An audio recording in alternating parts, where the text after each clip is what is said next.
لما نيجي نتكلم عن مصطلح ضرائب، فاحنا عندنا دايما مصطلح دارج او حاجه احنا عارفينها في الحسابات الضريبيه، ان في حاجه اسمها الضريبه المباشره والضريبه الغير مباشره.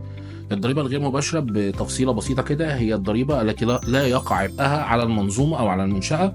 اما الضريبه المباشره فهي الضريبه اللي بيقع عبئها على المنشاه. طيب لما نيجي نفسر الكلمتين دول لايه انواع الضرائب في مصر، احنا عندنا 5 أو 6 انواع ضرائب في مصر. هي ضريبه القيمه المضافه، وضريبه الخصم تحت حساب الضريبه، وضريبه كسب العمل، وضريبه الدمغه، والضريبه العقاريه، وعندنا ضريبه الارباح التجاريه اللي هي ضريبه الدخل. كل ضريبه من دي جواها مجموعه حاجات ومجموعه تفصيلات وجواها انظمه كتير. يعني هناخد مثال بسيط جدا، ضريبه الخصم تحت حساب الضريبه.